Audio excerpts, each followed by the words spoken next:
बिस्मिल्लाहिर्रहमानिर्रहीम, अस्सलाम वालेकुम। आज हमारा एंटी टेस्ट का जो लेक्चर है वो लेक्चर नंबर 48 होगा और इस सेशन का जो लेक्चर 47 था जो इससे पहला था उसमें हमने पैराबोला का टॉपिक कंप्लीट किया था। आज हमने 6.5 करनी है जिसमें हमने एलिप्स का टॉपिक पढ़ना है। और एलिप्स के टॉपिक को पढ़ने से पहले एक चीज़ का ज़रूरी होगा हमारे लिए समझना कि इसेंट्रिसिटी क्या चीज़ है। चूँकि पैराबोला आप लोग पढ़ चुके हैं और पैराबोला के अंदर हमने जो डेफिनेशन पढ़ी थी मैं थोड़ा उसको रिकॉल करता हूँ और उसी डेफिनेशन के साथ फिर हम इसेंट्रिसिटी को समझेंगे। और वो इस तरह से है हमारे पास कि पैराबोला में हमने ये पढ़ा था कि पैराबोला बेसिकली ऐसे सारे पॉइंट्स का लोकस था। कैसे पॉइंट्स थे ये सारे कि जिनकी पॉइंट्स की प्रॉपर्टी ये थी कि अगर मैं इस पॉइंट को आर्बिट्रेरी पॉइंट को पी कहूँ तो इन पॉइंट्स की ख़ास बात ये थी कि इनका डिस्टेंस एक फ़िक्स पॉइंट से यानी पी एफ और एक फ़िक्स लाइन से, इस लाइन को हमने बाद में डायरेक्ट्रिक्स कहा था। तो अगर ऐसे पॉइंट्स का लोकस बनाया जाए, ऐसे पॉइंट्स का सेट बनाया जाए कि जिनका डिस्टेंस एक फ़िक्स पॉइंट से और एक फ़िक्स लाइन से, जिसको हमने पी एम डिस्टेंस कहा था। तो पी एफ और पी एम हमने कहा था कि अगर किसी भी कर्व के लिए पी एफ और पी एम इक्वल हो जाए यानी पॉइंट का डिस्टेंस लाइन से और पॉइंट से फिक्स पॉइंट से सेम हो जाए तो हमने कहा था कि ऐसे सारे पॉइंट्स जो इस कंडीशन को पूरा करेंगे उन पॉइंट्स का जो सेट बनेगा उसको पैराबोला कहा जाएगा। ये थी पैराबोला की डेफिनेशन। अगर इसी को मैं पी एम को यहाँ ले आऊँ यानी यूँ कर लूँ P F divided by P M, तो आप देखें चूँकि ये इक्वल था तो ये इधर क्या रह जाएगा 1। ये जो P F over P M की रेशो है जो यहाँ 1 के इक्वल है, this ratio is known as eccentricity. चूँकि पैराबोला के केस में दोनों बराबर हैं तो इसेंट्रिसिटी 1 हो जाती है। लेकिन अगर हम जनरल बात करें तो इसेंट्रिसिटी को यूँ डिफाइन करते हैं कि let L be a fix line, एक फ़िक्स लाइन आप प्लेन में ले लें, and F be a fix point not on the line L. एक फ़िक्स लाइन लें और एक फ़िक्स पॉइंट आप लें, जिस तरह यहाँ फिक्स पॉइंट एफ है और फिक्स लाइन ये एल नाम रखा है मैंने इसका, और पॉइंट लाइन के ऊपर ना हो यानी लाइन से राइट या लेफ़्ट हो उसके ऊपर ना आ रहा हो। तो फिर ऐसे सारे पॉइंट्स पी एक आर्बिट्रेरी पॉइंट होता है जिसको हम एक्स वाई कहते हैं। एक्स वाई मीन्स कि फ़िक्स नहीं है, ये मूव करता रहेगा। तो ऐसा पॉइंट अगर आपने एक मूव करने वाला पॉइंट या आर्बिट्रेरी पॉइंट पी लिया है और फिर आप रेशो लेते हैं किसकी, पी एफ यानी पॉइंट का डिस्टेंस फिक्स पॉइंट से आर्बिट्रेरी पॉइंट का, और पी एम का मतलब है पॉइंट का डिस्टेंस उस फिक्स लाइन से। तो जब भी आप ये रेशो लें और ये रेशो ऐसे मतलब ऐसी रहे कि जो हर पॉइंट की वैल्यू के लिए सेम रहे। जैसे मिसाल के तौर पर मैं अगर पी यहाँ रखता हूँ और मुझे ये रेशो मिलती है 0.7, तो पी मैं चेंज भी करता रहूँ तो मुझे अगर हर बार 0.7 ही मिलेगा तो जब भी ये रेशो फिक्स रहेगी तो कोई ना कोई कोनिक जनरेट होगी, कोई ना कोई कोन जनरेट होगी। अगर मैं इस रेशो का नाम ई रख लूँ और फिर मैं ये कहूँगा कि ई को फिक्स वैल्यू है तो फिर ये ई बताएगा हमें कि वो कौन सी कोनिक बन रही है। अगर ये ई एग्जैक्टली 1 आ गया यानी रेशो हर बार क्या होगी 1, तो फिर ये कौन क्या होगी, पैराबोला होगी, जिसको हम कोनिक सेक्शन हमने 4 पढ़ी थी, पैराबोला, सर्कल, एलिप्स, हाइपरबोला। अगर ये ई की वैल्यू लेस देन 1 हुई, जैसे 0.7, 0.5, 0.2 कुछ भी इस तरह से पॉजिटिव वैल्यू कोई भी बनी लेस देन 1, तो फिर ये एलिप्स बनाएगी जो आज हमने पढ़नी है। और अगर यही ग्रेटर देन 1 होगी रेशियो तो फिर ये हाइपरबोला बनाएगी। तो इसका मतलब है कोनिक को आइडेंटिफाई करने का एक tool with the help of eccentricity भी है। तो मैं इसको अब डिफाइन करता हूँ, सुने ज़रा आप लोग। Let L be a fix line in a plane and F be a fix point not on the line L, then locus of all points P such that PF over PM is equal to E is called conic section। इसको conic section कहते हैं अगर ये ratio हमेशा fix रहे। और वो conic section कौन कौन सा हो सकता है वो आगे हम लिखते हैं। E के बारे में याद रखें कि E जो है वो 0 से लेकर 0 से ग्रेटर हुआ करेगा, क्योंकि ये पॉजिटिव कांस्टेंट होता है तो हम क्या देते हैं कि E इज़ ग्रेटर देन 0 यानी एक पॉजिटिव कांस्टेंट होगा और 1 के इक्वल भी हो सकता है, 1 से ग्रेटर भी, 1 से लेस भी। जो ये ई के बारे में इंफॉर्मेशन होगी। और आगे हम ये कहते हैं कि ये जब फिक्स हो जाएगा तो फिर देन लोकस ऑफ पी, ये जो आर्बिट्रेरी पॉइंट है इसका जो लोकस बनेगा, जो ऐसे पॉइंट में जो सेट बनेगा उसको क्या कहेंगे हम, इज कॉल्ड कोनिक सेक्शन। इसको हम कोनिक सेक्शन भी कहेंगे फिर। और where E is called E is called eccentricity. ये E कहलाएगी इसेंट्रिसिटी। और ये क्या बताती है इसेंट्रिसिटी की कोनिक किस तरह की है, उसकी मैं यहाँ लिख देता हूँ डिटेल नोट बना के। नोट ये है कि अगर यही E जो है, पहला केस बनाते हैं इसका, E अगर इक्वल टू 1 हो गया, यानी रेशियो एग्जैक्टली 1 हो गई, दोनों तरफ सेम हो गई, तो फिर क्या कहेंगे, इसका मतलब होगा कि जो कोनिक है, कोनिक इज पैराबोला। इसको हमने कोनिक सेक्शन या शार्ट हम उसको कोनिक पढ़ते हैं, ठीक है। और अगर ये E लेस देन 1 हुआ तो फिर जो कोनिक होगी इज एलिप्स। और अगर ये E जो है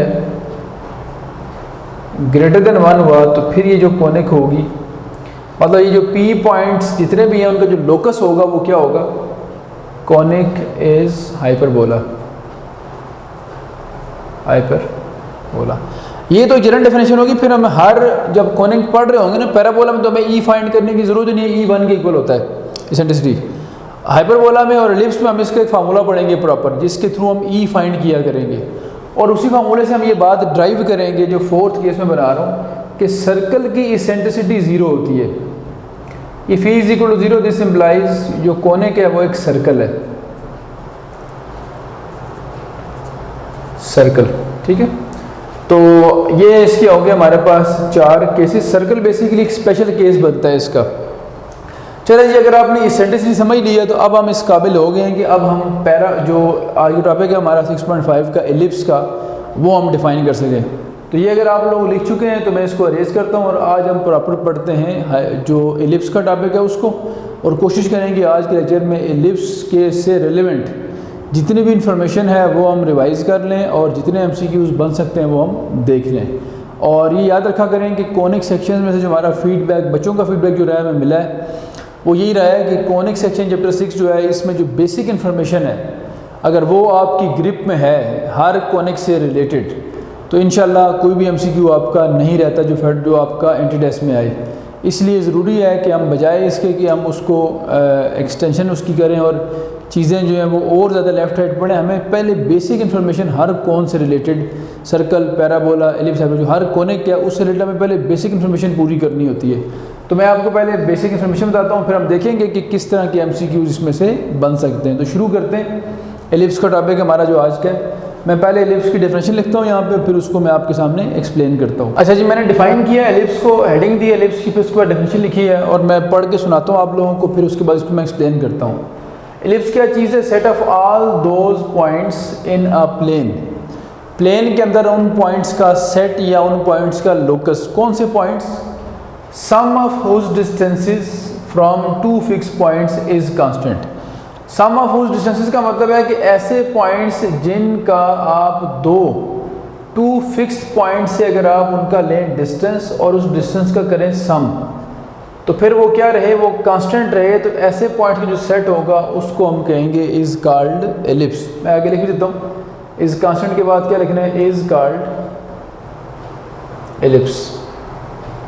अब ये बड़ी सिंपल सी बात है, मैं आपको थोड़ा सा रिकॉल भी साथ करवा दूँ। जब हमने सर्कल को डिफाइन किया था हमने कहा था कि ऐसे पॉइंट्स जिनका डिस्टेंस किसी एक पॉइंट से सेम रहे उनका लोकस वो सर्कल बनता है। पैराबोला में हमने ये कहा कि ऐसे पॉइंट्स जिनका डिस्टेंस एक लाइन और एक पॉइंट से लिया जाए, फिक्स लाइन फिक्स पॉइंट से, तो वो हमेशा अगर क्या रहे आपके पास सेम रहे तो हम कहेंगे वो पैराबोला बनता है। एलिप्स में हम ये कह रहे हैं कि 2 फिक्स पॉइंट कर लें प्लेन में, F1 और F2, ये दोनों हो गए फिक्स पॉइंट्स।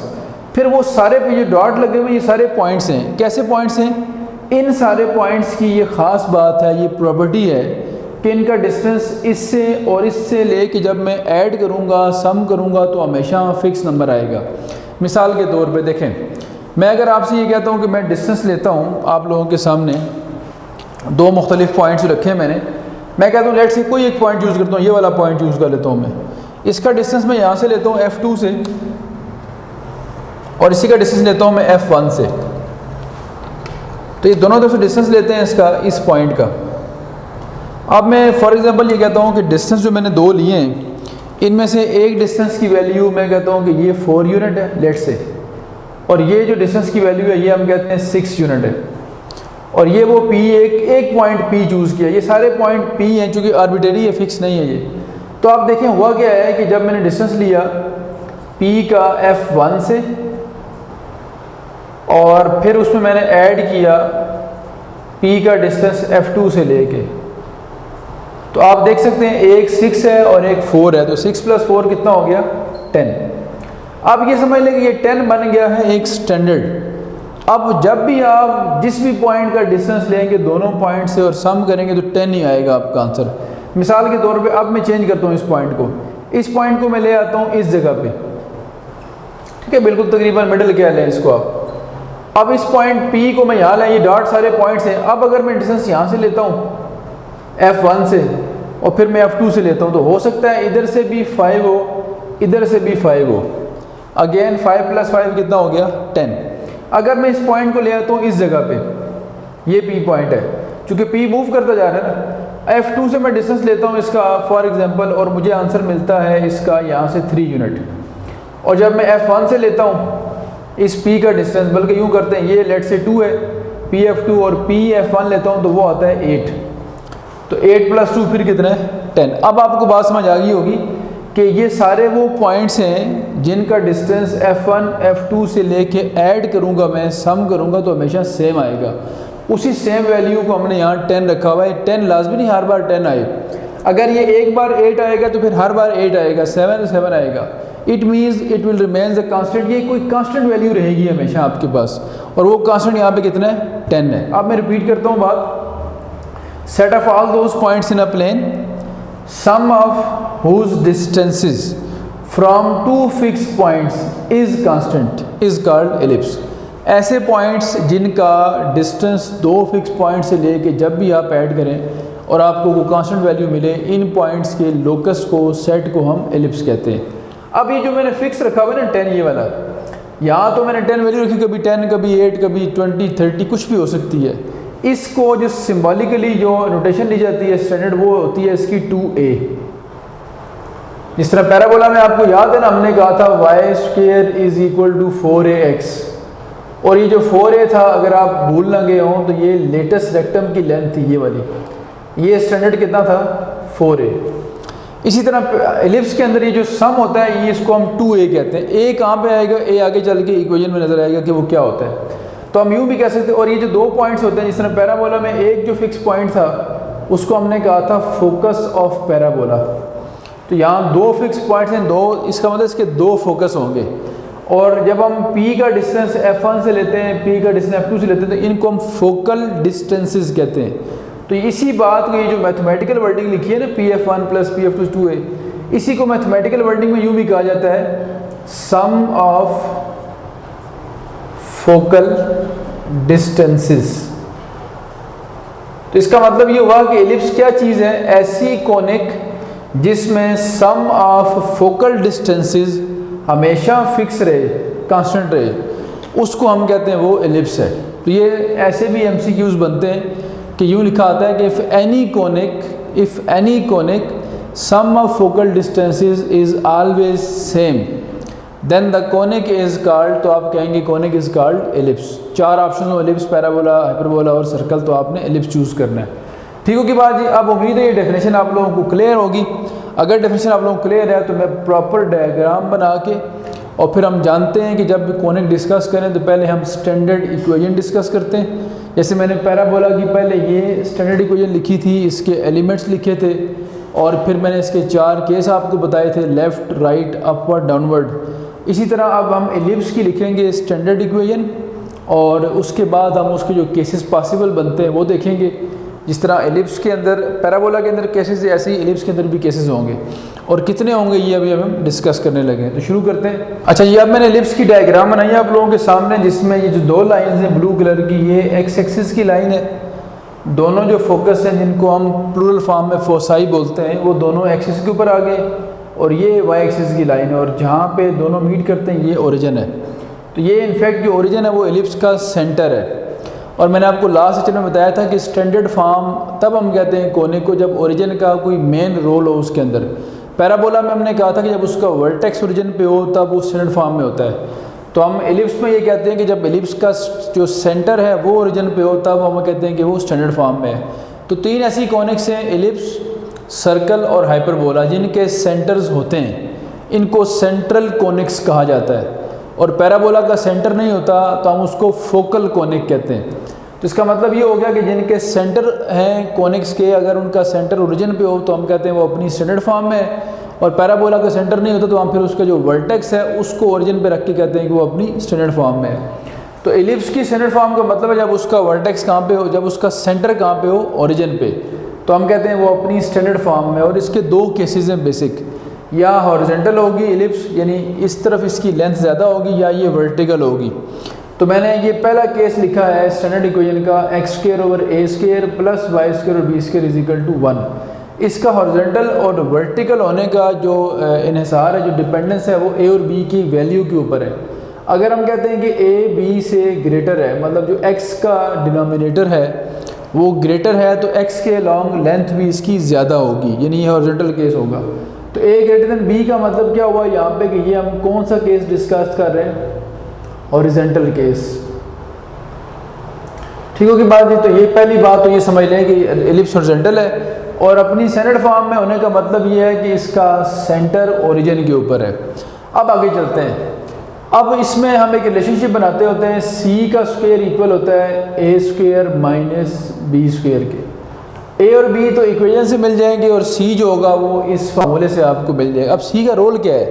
c का रोल ये है कि जब हम लिखेंगे कंपोनेंट्स, इसके सारे एलिमेंट्स लिखेंगे, वहाँ c का रोल नज़र आएगा हमें।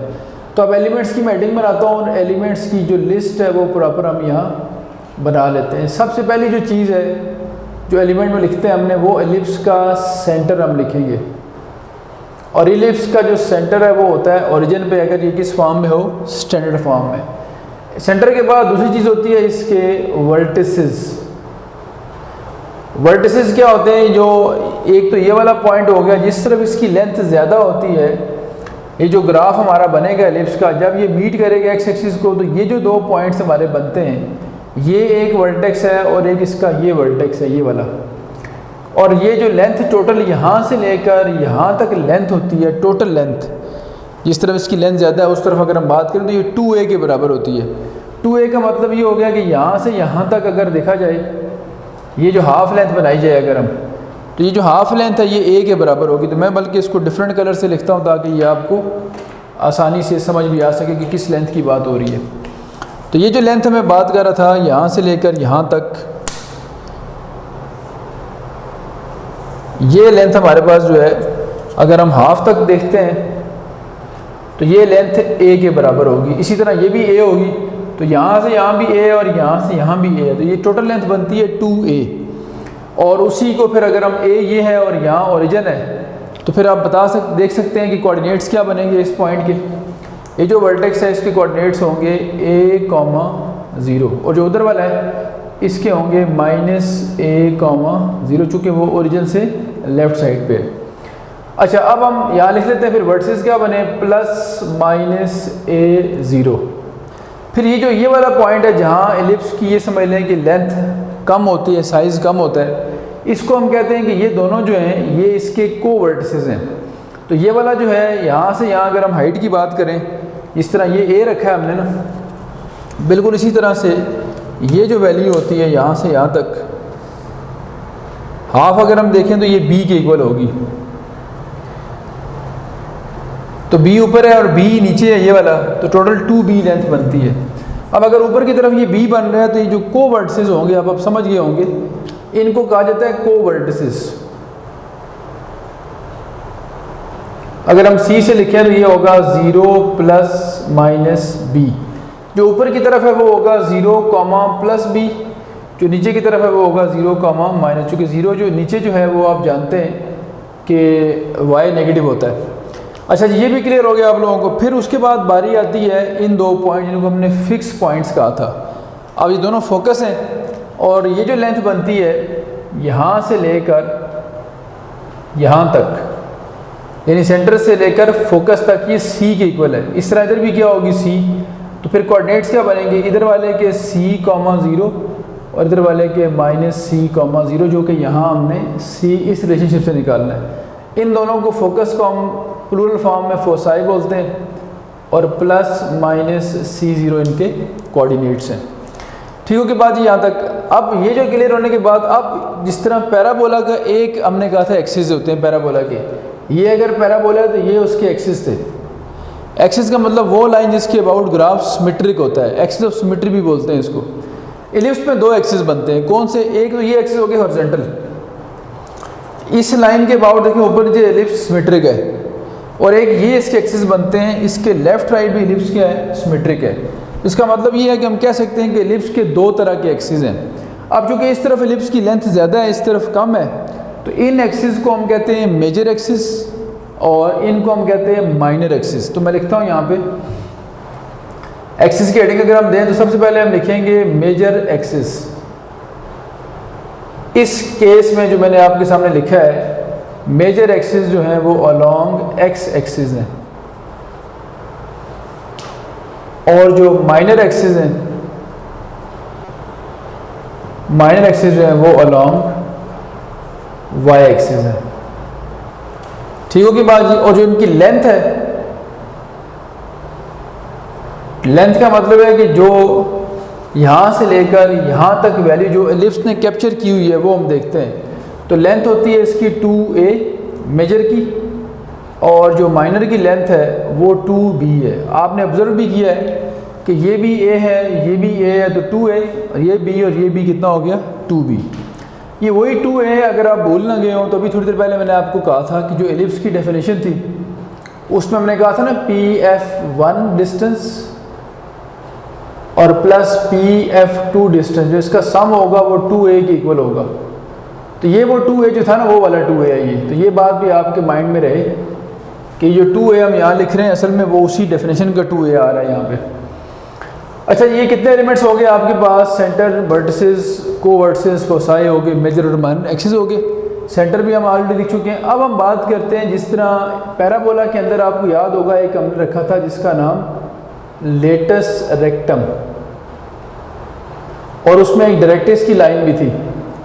तो एक वर्टेक्स था, तो एक वर्टेक्स के पीछे एक डायरेक्ट्रिक्स, इसके दो वर्टिसेस हैं तो यहाँ दो डायरेक्ट्रिसेस की लाइन होगी, और इसी तरह एक यहाँ जो वर्टिकल लाइन ड्रा करेंगे हम, कॉर्ड जो होगी उसको हम लेटस रेक्टम कहेंगे पैराबोला की तरह। तो दो ही होंगे इसके लेटस रेक्टम। तो मैं लिखता हूँ, सबसे पहले मैं लिखता हूँ डायरेक्ट्रिसेस इसकी, चूँकि एक होती तो हम डायरेक्ट्रिक्स कहते हैं, दो हैं तो हम डायरेक्ट्रिसेस कहेंगे। और वो दो, एक यहाँ पे वर्टिकल लाइंस होंगी आपके पास,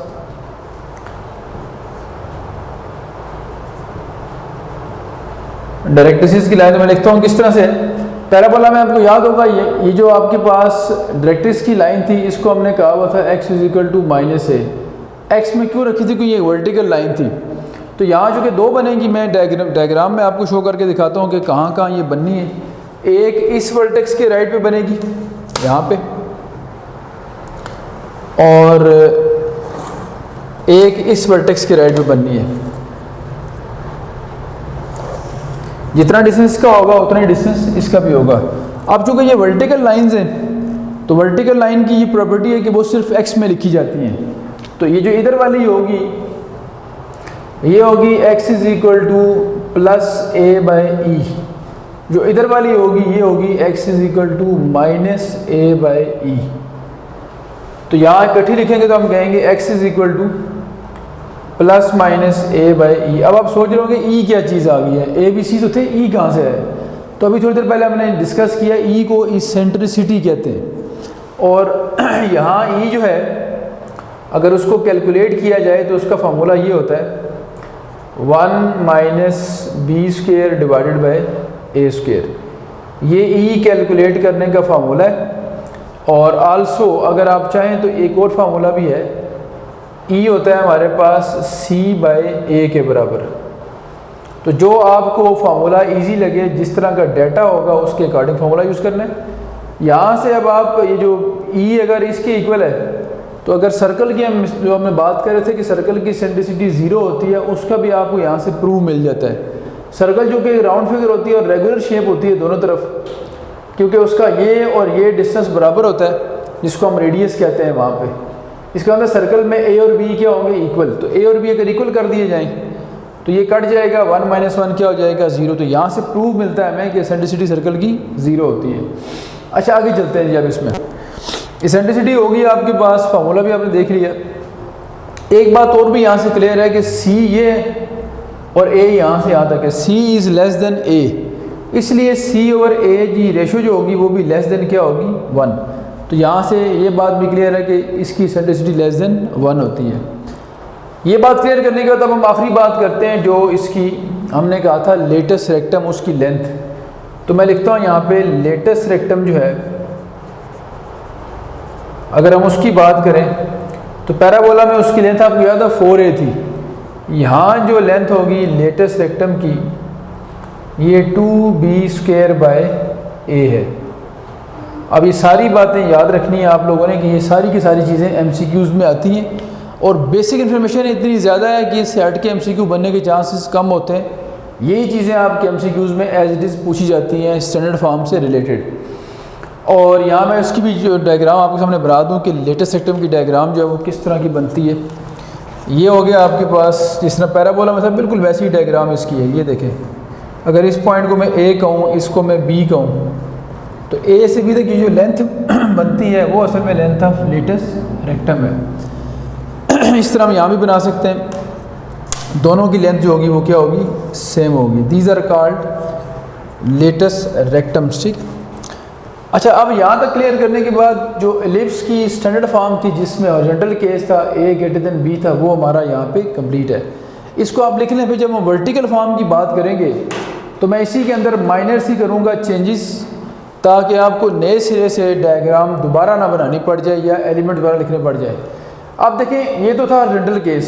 अगर ये आपको क्लियर है तो हम आगे चल रहे हैं। अब अगर आप लोगों ने देखना है वर्टिकल केस तो इक्वेशन यही रहेगी। फ़र्क क्या होगा, फ़र्क ये होगा कि हम B को करेंगे A से ग्रेटर। अब हम कहेंगे B > A है, तो उससे क्या फ़र्क पड़ना है। देखें, हॉरिजॉन्टल केस की जगह क्या हो जाएगा, वर्टिकल केस। ये हो जाएगा वर्टिकल केस। वर्टिकल केस का मतलब ये है कि अब एलिप्स की शेप वर्टिकल हो जाएगी। तो मैं इसको अरेज करता हूँ, डायग्राम को अरेज करता हूँ, ताकि आपको जो वर्टिकल शेप है वो भी समझाई जा सके। तो अब वर्टिकल शेप में होना क्या है, ये सारी चीज़ें अब देखें बदलेंगी कैसे। मैं एक रफ से स्केचिंग करूँगा इसकी, ताकि हमें ये चीज़ें जो है वो प्रॉपर समझ आ सकें। तो पहली बात तो ये है कि एक्सिस की लाइन बदलेगी कैसे। उसी तरह हम कहते हैं कि ये चलो लाइन अगर हम ड्रॉ करते हैं वाई एक्सिस की लाइन, ये लाइन हमारे पास आ गई वाई एक्सिस की, और ये लाइन हम कहते हैं कि एक्स एक्सिस की है। बल्कि पहले डायग्राम एलिप्स की बना के बताता हूँ आपको। वर्टिकल एलिप्स यूँ होगी ये। अब देखें, इसकी ये लेंथ ज़्यादा होगी, ये कम हो गई है। ये हमारे पास आ गई एक्स एक्सिस की लाइन, और ये आ गई हमारे पास वाई एक्सिस की लाइन। तो अब ज़रा प्रॉपर डायग्राम बन गई है हमारे पास। अब देखिए एलिमेंट्स कैसे चेंज होना शुरू होंगे। तो वर्टिकल केस का मतलब क्या हुआ, अब ये आपके पास जो है ना, जो पहले A था, ये डिस्टेंस B के बराबर है, और ये अब आपके पास A के बराबर है। तो बड़ा क्लियर नज़र आ रहा है कि A < B हो गया। तो A < B या B > A बात एक ही है। ये उसका आ गया ओरिजिन, सेंटर जो था पहले भी, और बाकी चीज़ें देखते हैं किस तरह बदलेंगी। ये वाले अब देखें चेंजेस कहाँ पे आना शुरू होंगी। ये जो A² - B² था, ये हो जाएगा अब B² - A²। सिंपल आप ये याद रखें कि जहाँ जहाँ एलिमेंट्स में A था वहाँ B कर देंगे, जहाँ B था वहाँ A कर देंगे। सेंटर वही रहा, ओरिजिन पे वो चेंज नहीं हुआ। स्टैंडर्ड फॉर्म का सेंटर होता ही कहाँ पे, ओरिजिन पे। वर्टिसेस जो थे वो थे ± A0। अब ये वर्टिसेस नहीं रहे क्योंकि ये विड्थ के लॉन्ग हो गए हैं, जहाँ इसकी लेंथ कम है, तो इनको अब हम कहेंगे कोवर्टिसेस। तो मैं नाम चेंज करता हूँ, वर्टिसेस क्या बन गए आपके, कोवर्टिसेस, और जो कोवर्टिसेस थे वो अब क्या बन गए, वर्टिसेस। तो ये पहला फ़र्क आपको यहाँ नज़र आया कि वर्टिसेस की जगह कोवर्टिसेस आ गए, और कोवर्टिसेस की जगह क्या आ गए, वर्टिसेस। वर्टिसेस अब क्या बन रहे हैं, 0 ± B। ये हो गया इसका एक वर्टेक्स, 0, B पॉजिटिव, और ये 0, -B नेगेटिव। फोसाई थे पहले ±C0। अब देखें हुआ गया है, एक फोकस अब यहाँ पे आ गया, एक फोकस यहाँ पे, दोनों वाई एक्सिस के ऊपर है।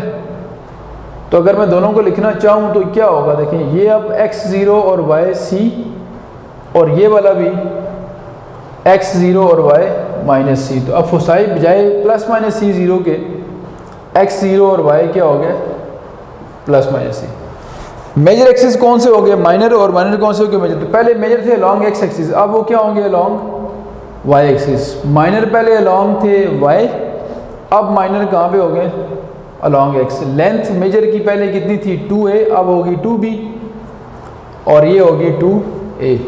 तो a और b की प्लेस चेंज हो रही है और x और y की जगह भी आपस में आप क्या करते जा रहे हैं चेंज करते जा रहे हैं। डायरेक्ट्रिक्स पहले x में थी जो कि वर्टिकल लाइन थी, अब डायरेक्ट्रिसेस जो होंगी वो हॉरिजॉन्टल लाइंस होंगी। तो हॉरिजॉन्टल लाइन y में होती है तो ये x की जगह क्या आ जाएगा y, और a की जगह आपने क्या कर देना है, a की जगह आप लोगों ने b कर देना है इसमें। इसके अलावा 1 minus B square over A square था, तो यहाँ भी प्लेस चेंज हो जाएगी, ऊपर आ जाएगा ए स्क्र और नीचे आ जाएगा बी स्क्र। ये c बाई ए की जगह c बाई बी हो जाना है। अब यहाँ भी ए बी की प्लेस चेंज करें, 2b स्क्र था तो 2a स्क्र हो जाएगा, नीचे क्या आ जाएगा b। तो ये इस तरह से आपने एक हॉरिजॉन्टल एलिप्स को वर्टिकल एलिप्स में चेंज किया है और आपने देखा एलिमेंट्स के कहाँ कहाँ फ़र्क पड़े। मैं फिर रिपीट करता हूँ बात, a जो है x का डिनोमिनेटर अगर ये b से ग्रेटर होगा तो हॉरिजॉन्टल एलिप्स बनेगी, और अगर x का डिनोमिनेटर a b से छोटा होगा तो वर्टिकल एलिप्स बनेगी। और फिर हॉरिजॉन्टल और वर्टिकल में क्या होगा, a और b की प्लेस आपने चेंज करते जाना है, x और y की जगह भी आपने बदलनी है, x की जगह y कर देना है, y की जगह x कर देना है। तो ये आपका एक केस दूसरे में कन्वर्ट हो जाएगा। एलिप्स के दो ही केस होते हैं, या हॉरिजॉन्टल या वर्टिकल। जिस तरह पैराबोला के 4 केस थे, इसके 4 नहीं, इसके सिर्फ 2 हैं। अभी आप लोगों ने पढ़ी है इसकी स्टैंडर्ड फॉर्म, अब मैं लिखता हूँ इसकी जनरल फॉर्म और देखेंगे कि कहाँ कहाँ पे चेंजेस हमारे पास आएंगी। तो सबसे पहले हम बात करते हैं कि जो हॉरिजॉन्टल केस हमने पढ़ा था, मैं इन चीज़ों को सारों को जो हैं कंपोनेंट्स इनको अरेज करता हूँ और फिर मैं देखता हूँ कि किस तरह से हम इनको शिफ्ट करेंगे जनरल फॉर्म के अंदर। तो ये सारी बातें जहाँ जहाँ चेंज आएगा वो लिखता हूँ, जहाँ चेंज नहीं आएगा वो मैं अरेज नहीं कर रहा। तो सबसे पहले हम बात करते हैं स्टैंडर्ड इक्वेशन जो थी ये वाली, जिसमें a था ग्रेटर देन b, जो कौन सा केस था हॉरिजॉन्टल। अब हॉरिजॉन्टल केस जो था ये वाला जो हमने सबसे पहले लिखा था, इसकी डायग्राम भी हमने हॉरिजॉन्टल बनाई थी, मैं उसको कन्वर्ट कर रहा हूँ जनरल इक्वेशन के अंदर। तो स्टैंडर्ड इक्वेशन की जगह अगर हम जनरल फॉर्म की तरफ आते हैं,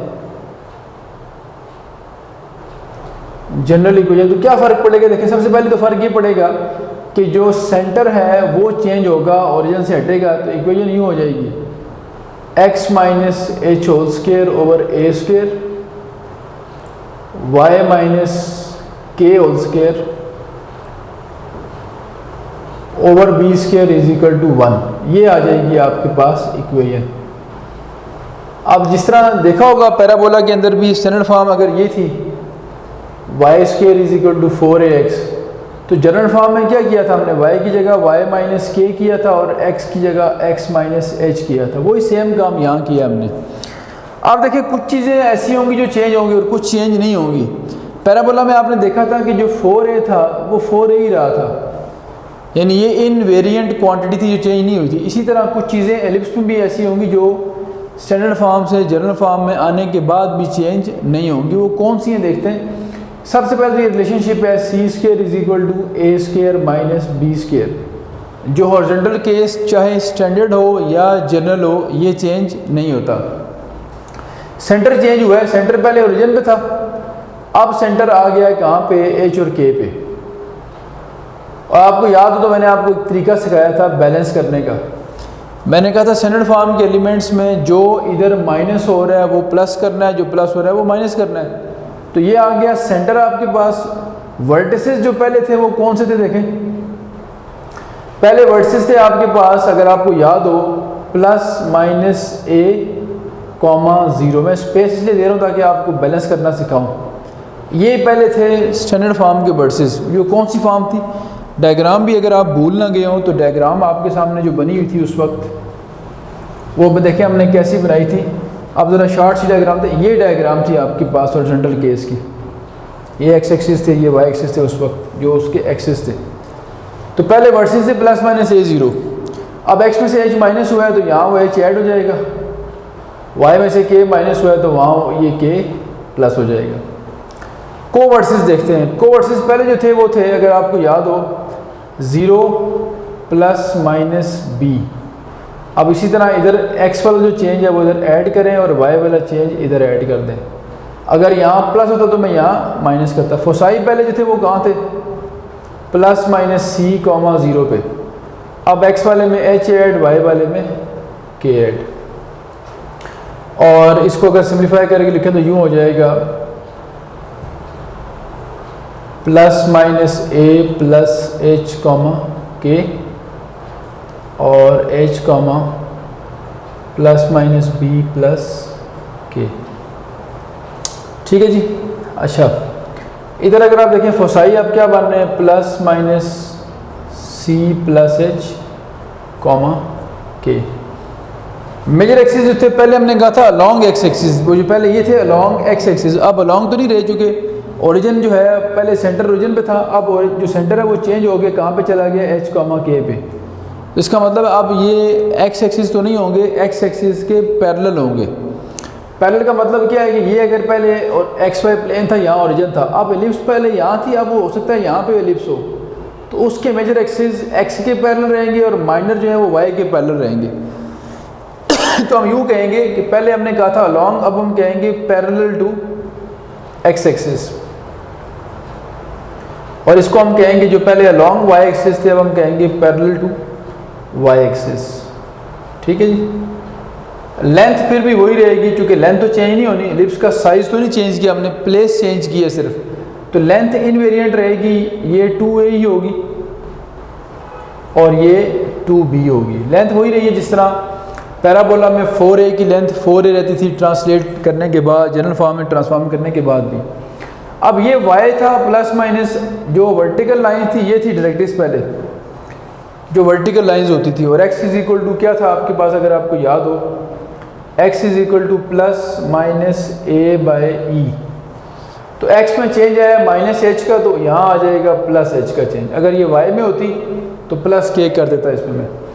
यहाँ कोई वेरिएबल इन्वॉल्व नहीं, ये कांस्टेंट क्वांटिटी है। कांस्टेंट क्वांटिटी क्या थी पहले, एसेंट्रिसिटी और जनरल केस में 1 माइनस बी स्क्वायर ओवर ए स्क्वायर, वैसी रहेगी। ये था e आपके पास था c बाई a, अभी भी ये c बाई a ही रहेगा।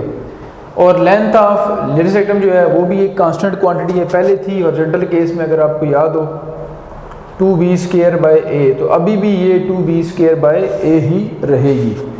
तो ये थी चेंजेस भी कि हमने कैसे एक स्टैंडर्ड फॉर्म जो है और जनरल केस स्टैंडर्ड फॉर्म का हमने जनरल फॉर्म में कन्वर्ट किया है।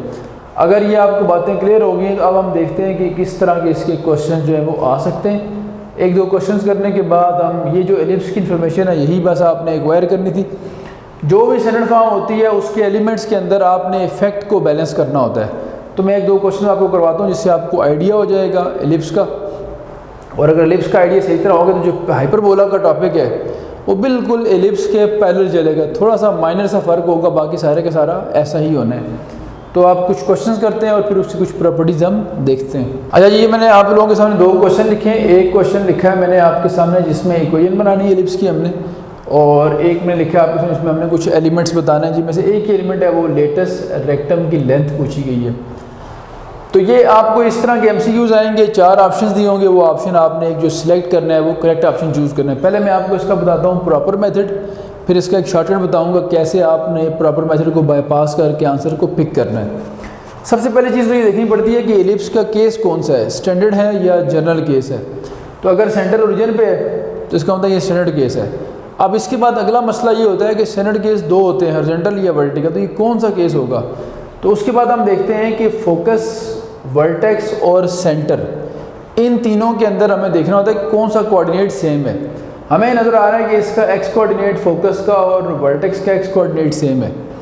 तो जिन पॉइंट्स के एक्स कोऑर्डिनेट सेम होते हैं वो वर्टिकल लाइन के ऊपर होते हैं। इसका मतलब ये दोनों लाई कर रहे हैं वर्टिकल लाइन के ऊपर। तो फोकस और वर्टेक्स अगर वर्टिकल लाइन के ऊपर है तो इसका मतलब है ये इसके जो मेजर एक्सिस हैं वो अलॉन्ग वाई एक्सिस हैं। तो पता लग गया हमें कि ये वर्टिकल लिप्स बनी, यानी इस तरह की शेप इसकी एक्सपेक्टेड है। अगर ये वर्टिकल लिप्स बन रही है तो और है भी स्टैंडर्ड फॉर्म में, तो इसका मतलब है x का डिनोमिनेटर जो है वो लेस होगा और y का डिनोमिनेटर जो होगा वो क्या होगा, ग्रेटर होगा। यहाँ पे आपके पास जो वैल्यू होगी ये b होगी और ये वैल्यू कौन सी होगी आपके पास, a होगी। जो a ग्रेटर देन क्या होना है यहाँ पे b। तो a b ना भी कहें, बस इतना याद रखना है कि लेंथ इसकी ज़्यादा y वाले की और x वाले की क्या होगी, कम। तो हम सबसे पहले ये देखते हैं कि अगर ये सेंटर ओरिजिन पे है और ये फोकस है, तो हम जानते हैं कि सेंटर ओरिजिन पे है और फोकस ये है, तो सेंटर से फोकस तक जो डिस्टेंस होता है वो c के इक्वल होता है। ये वाला सेंटर से लेकर फोकस तक c के इक्वल है। तो डिस्टेंस मेजर कर लेते हैं। अब ये ओरिजिन है, ये 0 माइनस, तो कैसे निकालते हैं डिस्टेंस, आप 0 माइनस 0 होल स्क्वायर और 0 माइनस माइनस 3 होल स्क्वायर, तो अल्टीमेटली 9 बनेगा। 9 का अंडर रूट कितना आ जाएगा, 3। और वैसे भी नज़र आ रहा है, आपको ये लिखने की ज़रूरत नहीं थी, वैसे ये सिर्फ समझाने के लिए लिख दिया मैंने। अदरवाइज़ फोकस कहाँ पे होता है, 0 c पे या 0 माइनस c पे, तो c3 था, यहाँ से c मिल गया आपको जी। अच्छा, अब अगली बात यह है कि सेंटर से लेकर वर्टेक्स तक जो डिस्टेंस होता है ये वाला, ये अगर y के अलॉन्ग है इसको हम b भी कह सकते हैं, वरना a b कहा जाता है, लेकिन चूँकि y वाले को हम b और x वाले को a कह रहे होते हैं, तो ये वर्टेक्स है 0,4, सेंटर से लेकर वर्टेक्स तक डिस्टेंस b के इक्वल होता है। अगर ये वर्टिकल केस हो, हॉरिजॉन्टल हो तो ये a के इक्वल होता है। तो अब ये 0,0 से लेकर 0,4 डिस्टेंस निकालना है, तो 0 माइनस 0 होल स्क्वायर और 0 माइनस 4 होल स्क्वायर, तो 4 का स्क्वायर 16, अल्टीमेटली फिर 4 आ जाएगा, तो b आ गया आपके पास 4। नहीं जी, a और b और c तो निकल आए। अब a तक रसाई हमारी किस तरह होगी, देखें। एक रिलेशनशिप हम पढ़ते होते हैं, वो क्या होता है कि c square is equal to, वैसे तो होता था a square minus b square, चूँकि ये वर्टिकल है तो b square minus a square हो गया। b का स्क्वायर 16, a का स्क्वायर 9, तो कितना आ गया 7, तो c आ जाएगा अंडर रूट 7।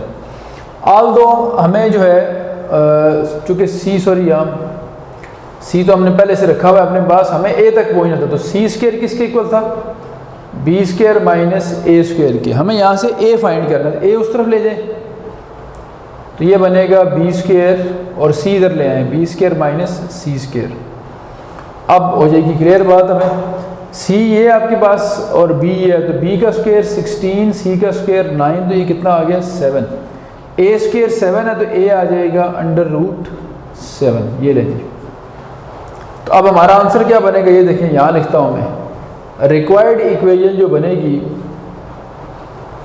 रिक्वायर्ड इक्वेशन ये होगी x square by a square plus y square by b square is equal to 1। a स्क्वायर कितना होगा, यहाँ से देखें 7, b स्क्वायर कितना होगा 16। तो ये हमारा आंसर है। अब आप सोच रहे होंगे कि इतना लंबा चौड़ा काम हम कर रहे हैं, तो MCQs इतनी देर में अटैम्प्ट नहीं करना हमने, तो हमने कम से कम टाइम लेना है।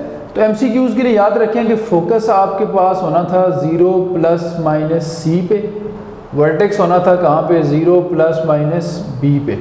दो फोकस लिखें, दो वर्टिसेस। अब आपको जो फोकस दिया हुआ है वो दिया हुआ है 0, माइनस 3, इसका मतलब आपको ये वाला दिया हुआ है 0, माइनस c वाला, तो यहाँ से पता लग जाएगा c3 है, ठीक है।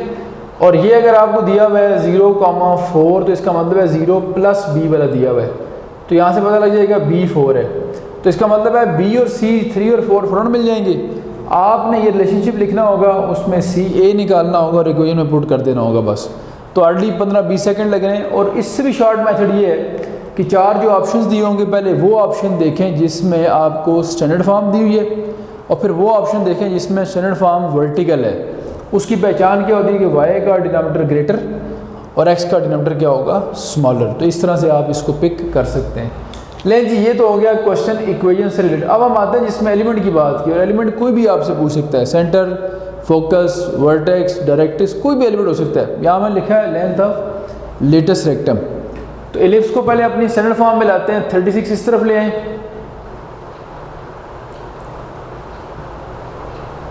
और 36 को यहाँ लाके डिवाइड करें तो x स्क्वायर बाय 9 और y square by 4 is equal to 1 आ जाएगा। अब आपको पता लग रहा है x का डिनोमिनेटर ग्रेटर है, y का डिनोमिनेटर क्या है, स्मॉलर, तो इसका मतलब ये हॉरिजॉन्टल केस है। ये तो बात क्लियर हो गई। तो लेंथ ऑफ लेटेस्ट रेक्टम आपको याद होगा, ये हमने रखी थी 2b स्क्वायर बाय a, और ये होता है आपके पास x के नीचे a स्क्वायर लिखा होता है और y के नीचे क्या लिखा होता है, बी स्क्वायर। ए स्क्वायर 9 है तो ए हो जाएगा 3, बी स्क्वायर 4 है तो 2 इंटू 4/3, तो ये हो गया 8/3 लेंथ ऑफ लेटस रेक्टम। तो ये बड़ा सिंपल सा काम था हमारे पास। अब कोई भी एलिमेंट आपसे पूछे तो आप इसकी बेस पे ए और बी की बेस पे बना सकते हैं। फॉर एग्जांपल मैं आपसे कहता हूँ कि इस एलिप्स की इसेंट्रिसिटी क्या है, तो इसेंट्रिसिटी क्या होती है, ई आपके पास, ई क्या होता है c/a अगर हॉरिजॉन्टल केस हो, और इसका एक और फार्मूला भी है 1 - b square over a square. अगर आपके पास c नहीं लिखा हुआ तो कोई इशू नहीं है, आप a और b को इस्तेमाल कर लें। a और b की फॉर्म में ये फार्मूला होता है 1 - b square by a square. देखें क्या बनता है, 1 - b स्क्वायर कितना है 4, a स्क्वायर कितना है 9, तो 9 - 4 5, ऊपर √5 आ जाएगा, नीचे आ जाएगा √3। √9 का कितना आ जाएगा 3, तो √5/3 इसकी वैल्यू आ गई। That is the eccentricity of ellipse. ठीक होगी बात जी। तो ये इस तरह से आप कोई भी काम, कोई भी एलिमेंट फाइंड कर सकते हैं। 2 क्वेश्चन ये हो गए। आखिरी चीज़ करके इसको क्लोज करता हूँ टॉपिक को मैं। आखिरी हमारे पास बच जाती है एलिप्स की parametric form, parametric form of ellipse. तो याद होगा सर्कल का जिस तरह मैंने और पैराबोला का लिखवाया था वैसे ये लिखवाता हूँ। अगर एलिप्स की ये वाली इक्वेशन है स्टैंडर्ड,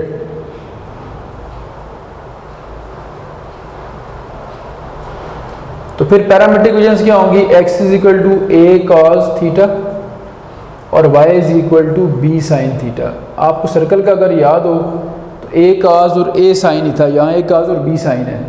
और अगर एलिप्स अपनी स्टैंडर्ड फॉर्म में नहीं है, जनरल फॉर्म में है, x - h whole square over a square और y - k whole square over b square = 1।